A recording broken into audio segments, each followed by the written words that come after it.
ketika bicara tentang musuh bersama itu eh, itu bisa bersatu.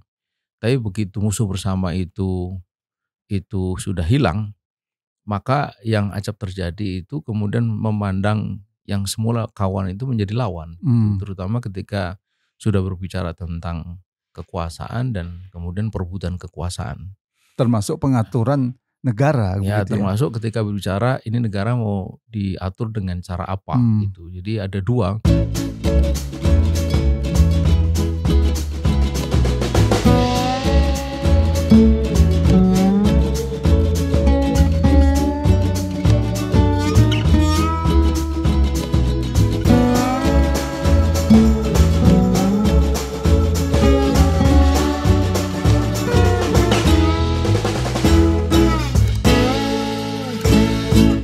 Bismillahirrahmanirrahim. Assalamualaikum warahmatullahi wabarakatuh.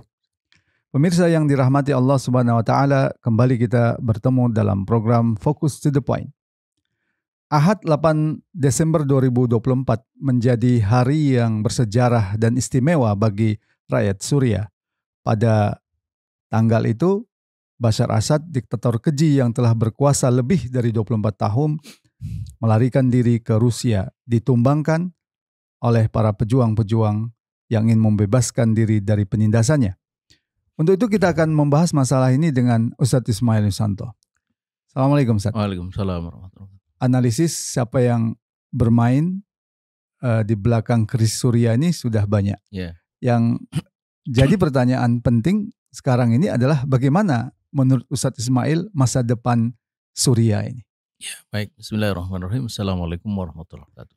Waalaikumsalam warahmatullahi wabarakatuh. Yang pertama saya kira kita mesti mengucapkan rasa syukur ya luar biasa pada akhirnya rakyat Suriah yang ditopang oleh para pejuang itu mampu membebaskan diri dari cengkeraman rezim zalim luar biasa. Kalau kita hitung sejak bapaknya Bashar Assad, Hafid Assad, maka total itu lebih dari 50 tahun, artinya itu setengah abad mereka hidup di dalam penderitaan. Karena Hafid Assad bukan atau tidak kalah kejamnya seperti apa yang dia lakukan pada tahun berapa itu saat dia mengepung kota Homs. Ya, itu kan ribuan rakyat itu dibantai begitu rupa. Dan kemudian itu dilakukan bahkan dalam level yang lebih kejam lagi oleh anaknya Bashar Assad.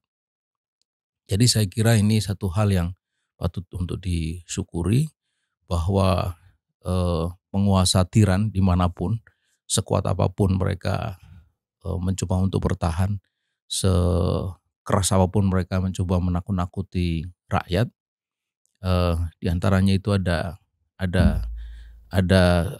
satu pengungsi yang menceritakan bagaimana dulu ketika dia kecil itu saat dia naik bis menuju ke sekolahnya masih sangat kecil karena usia sekolah dasar kalau kita itu acap oleh supirnya dihentikan di satu titik di mana di situ ada orang yang digantung gitu, dan kalau lihat ininya itu masih fresh. Nah itu selalu supirnya mengatakan itulah kalau kita ini berani menentang gitu.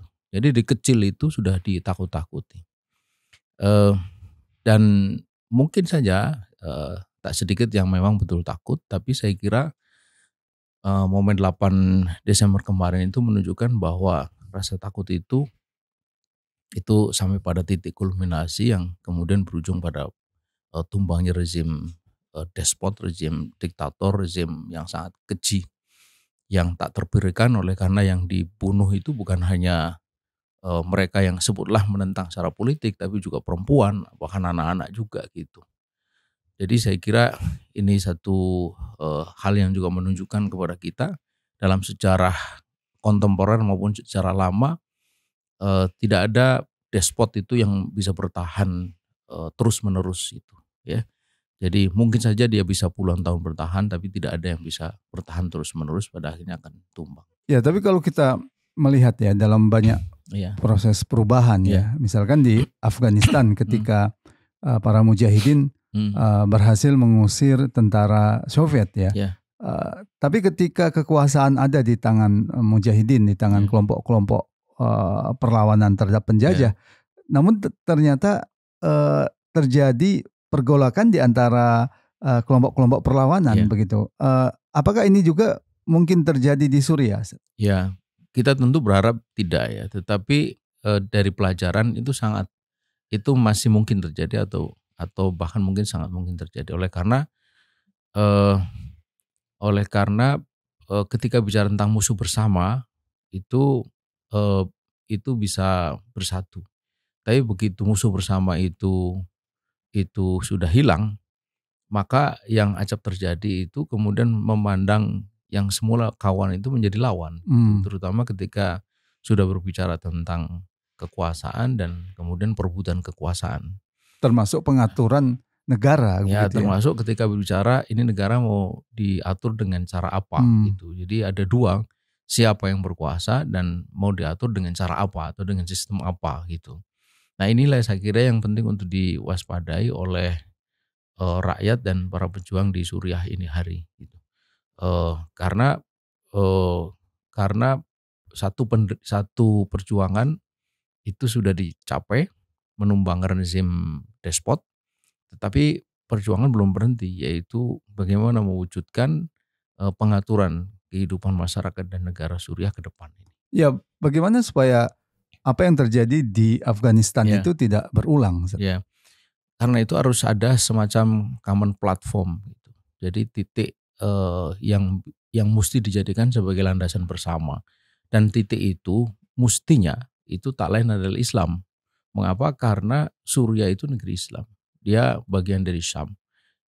Di sana para nabi pernah dia menjadi pusat kekhilafan Islam dalam kurun waktu yang sangat lama, Khilafan Umayyah.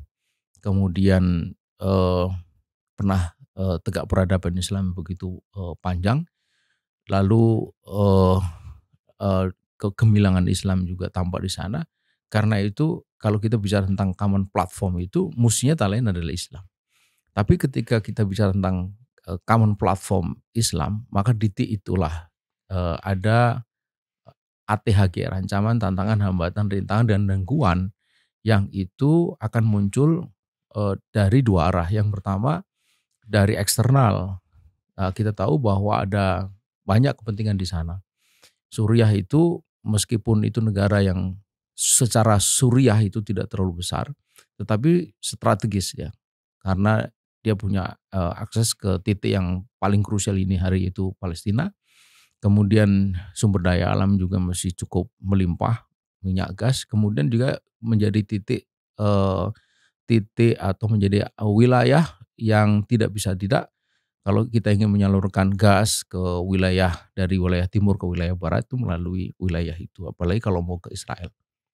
Kemudian juga bahwa di sana itu ada potensi bagi tegaknya kembali apa yang menjadi cita-cita umat Islam, yaitu daulah khilafah. Karena itulah maka kekuatan eksternal itu tidak akan pernah membiarkan Suriah itu berjalan tidak di dalam kontrol mereka. Entah itu Amerika Barat, Rusia, ya, kemudian mungkin juga Cina, dan yang pasti ada Iran di sana gitu. Itu eksternal.